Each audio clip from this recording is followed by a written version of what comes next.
If you could say one more thing to Daniel right now today, what would it be?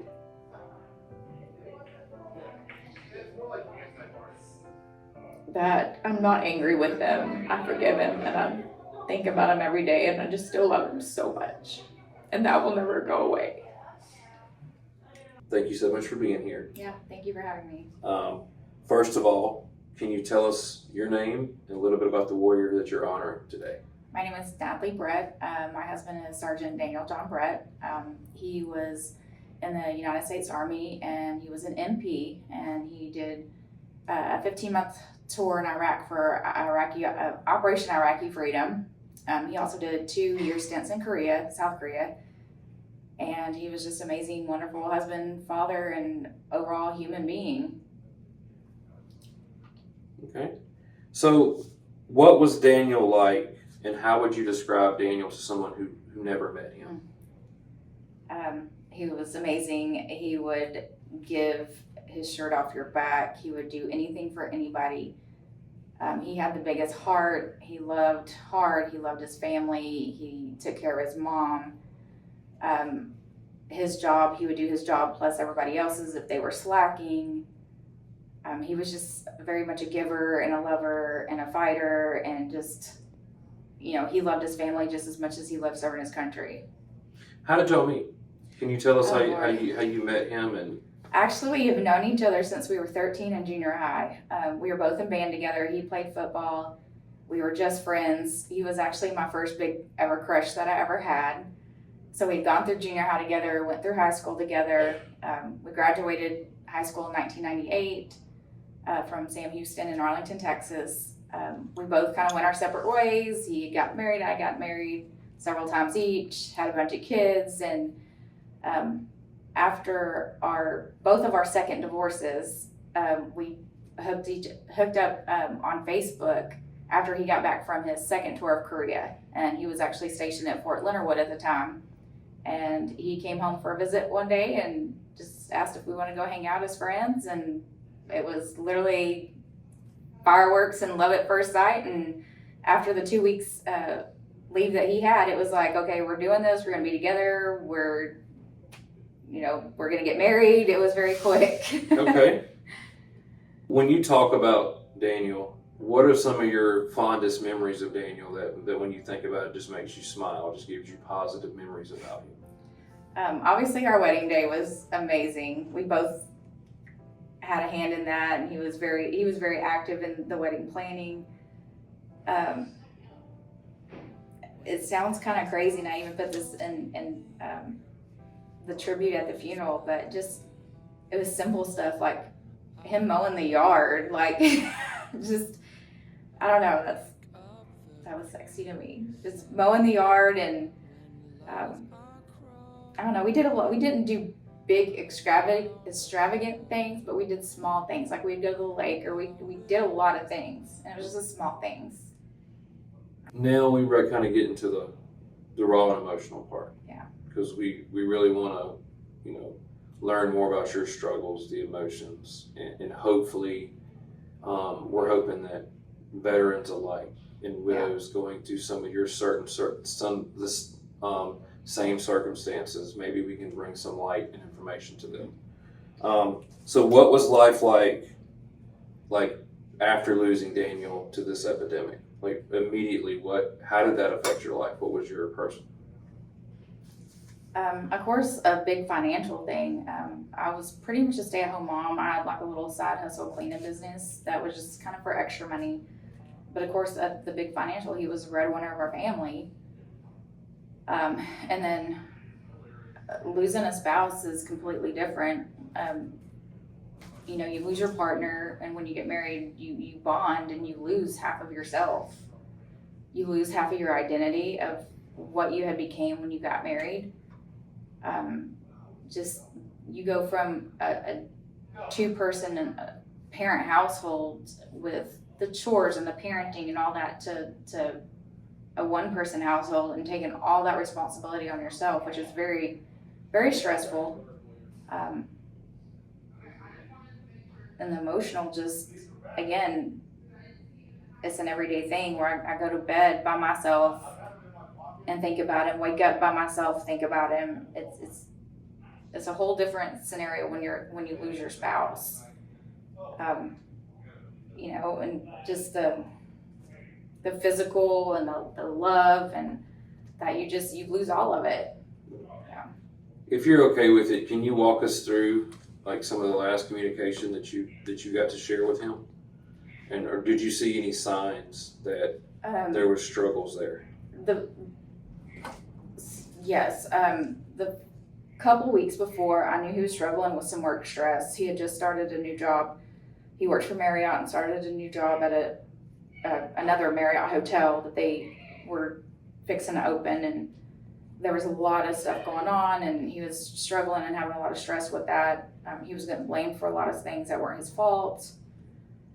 And he came to me and confided to me in some of the things that were going on and that were causing him the stress. And I'm a fixer, so it's like, okay, let's see if we can get this done, get the people on it that need to fix the things that are broken. And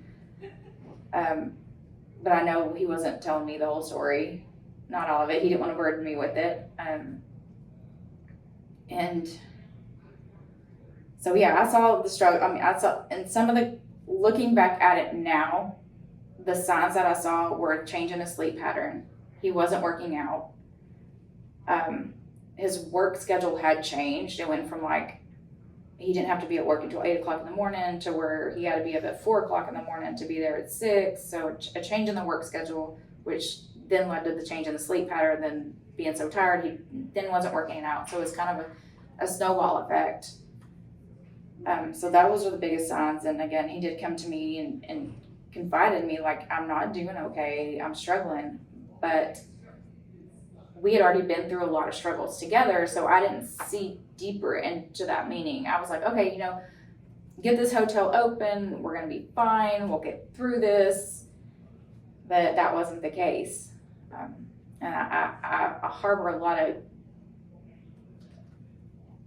being naive about that, and a lot of guilt about that I was his wife. I slept him every night. I should have known, but I didn't.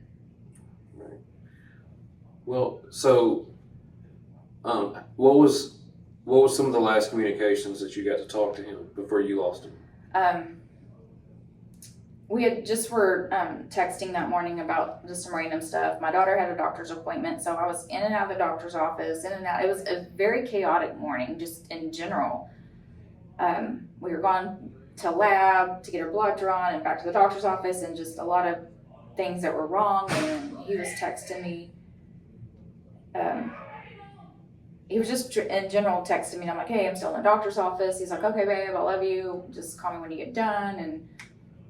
And then I get a text like at 8:15 that morning that said, 3rd floor parking garage, this has been too much, you're the love of my life.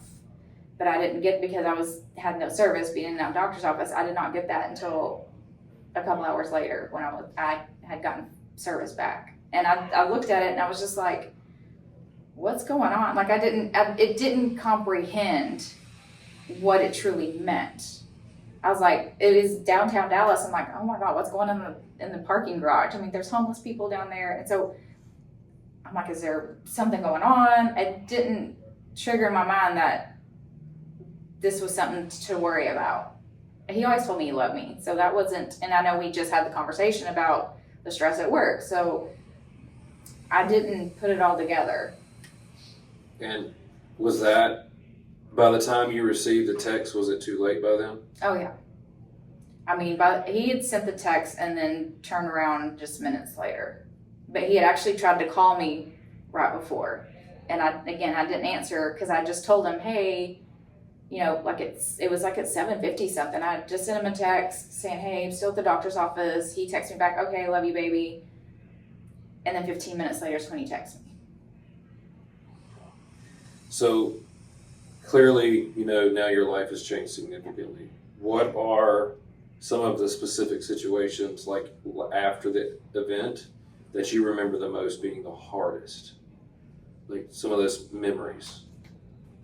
Because I know you've talked about you had issues in the past with the funeral home and lapel pins and stuff like that. So the first big thing, I mean, just when we were notified of his passing, the first thing is having to tell my mother-in-law and tell the kids, and the kids just breaking down in their screams. That's just is burned into my brain. And then the funeral home, he was in his work clothes, and he had some lapel pins that I wanted to keep because they're ones he earned. And it was a whole communication between the funeral home and like where they were and where his clothes were and trying to get them off. And I'm like, just give me just find his clothes and give them to me. And they're like, do you want them washed? I said, yes, please have them washed and give them back to me, and then I'll do what I need to do. Well, they give me back the clothes, and I'm not thinking of anything. I'm assuming they're washed. I take them home. He had already passed, so this was 2 weeks later. I take them home, and then a few days later, it was, I don't know why I did this, but at 2:30 on a Saturday morning, I'm like, I need to get those pins off. And so I go to open up the biohazard bag with the clothes in it, and they were not cleaned. They were soaked in his blood. And that was a shock, and then the smell. And so I ran out to my garage, grabbed some rubber gloves, threw some peppermint in my nose, and it was just all his clothes were black except his white undershirt. And I pulled that white undershirt. It was soaked red in his blood. So I get all the pins off. I throw them in the sink real quick, and then I just go and bag everything. I had to triple bag it because the smell was so bad. And then I stuck it out in the garage and hid it. The next morning I called the funeral home. I said, look, these were not washed, so what can I do with them? They're like, just bring everything back up here and we'll dispose of them. I said, okay. So that's what I did. And the other thing I had to do is when I received his vehicle back, the police department does not give you any resources or anything. They're like, here you go. So I ended up having to wait a few weeks till after the funeral. And then I had gotten his truck back a week after he passed.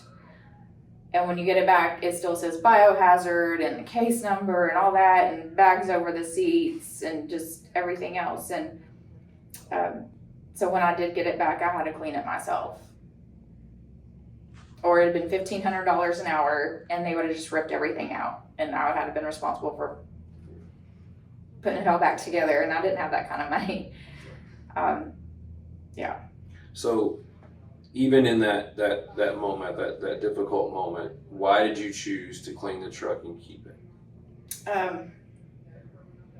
We had just put a lot of money into it for starters. And that truck he had since we had been together.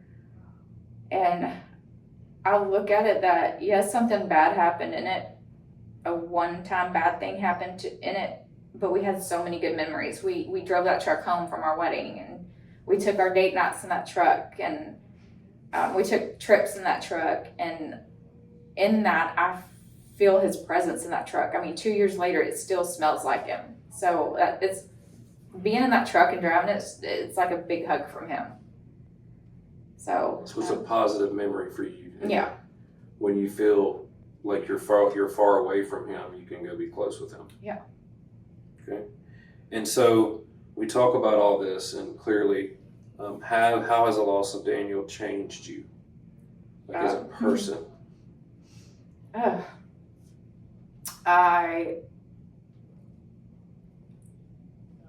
lot. I'm not a people pleaser anymore. I worry about my own feelings and not everybody else's. I have to really go off how I feel and not listen to people like, oh, you should be moved on, or maybe you should start dating, or everybody wants to give their advice on what they think I need to do, but it's like I've gotten stronger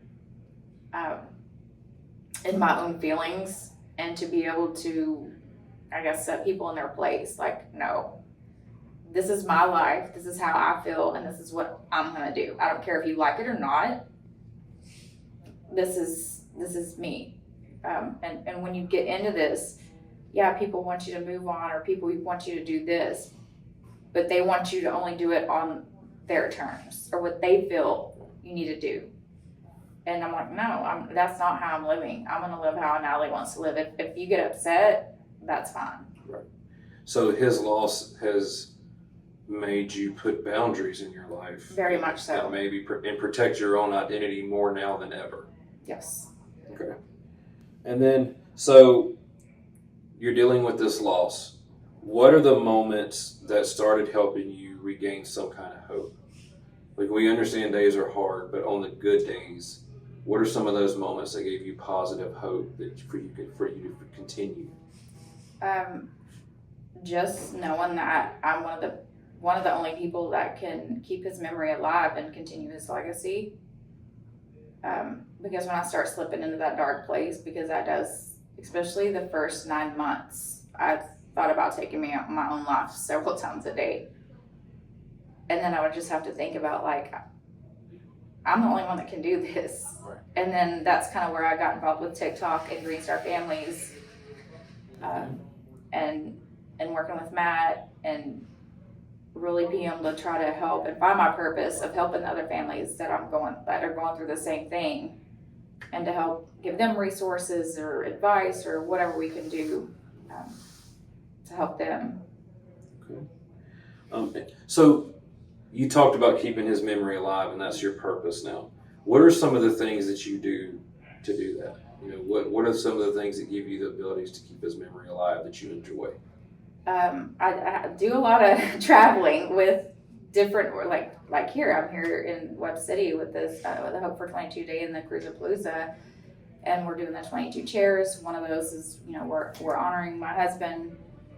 I just came back from Florida, where I went to the Tivoli Hall project, where we had a plaque building event, and they honored all the plaque recipients from last year, and we helped build plaques for the recipients for this coming year. So that we got to honor my husband plus the others, and then also do things for the families for next year. Okay.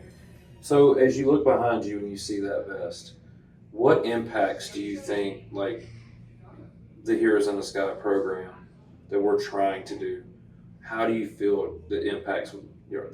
Are we making an impact, or how do you see that these vests will be taken, or Yeah, I mean, you see the names up there, and hope people are asking questions like, and about each specific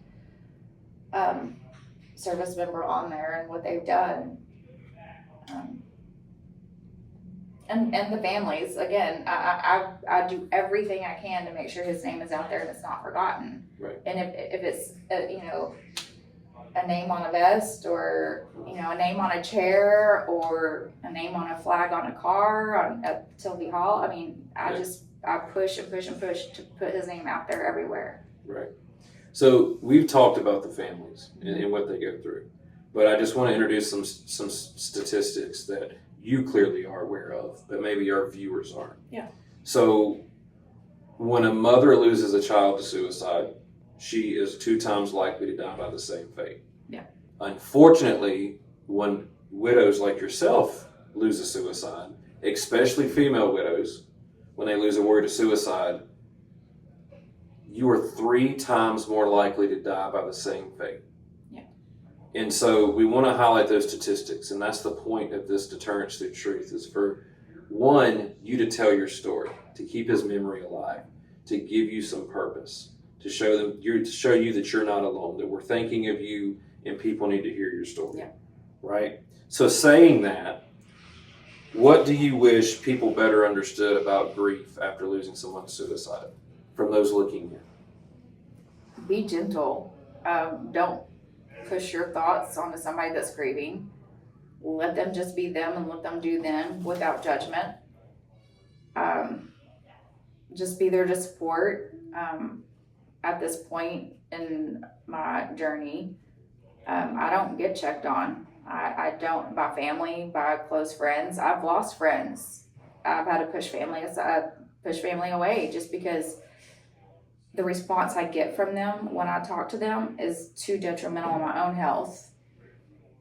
So just be gentle. And sometimes it's just, I don't want to sit there and talk to somebody for an hour about it or Daniel. Sometimes it's just like, hey, just thinking about you.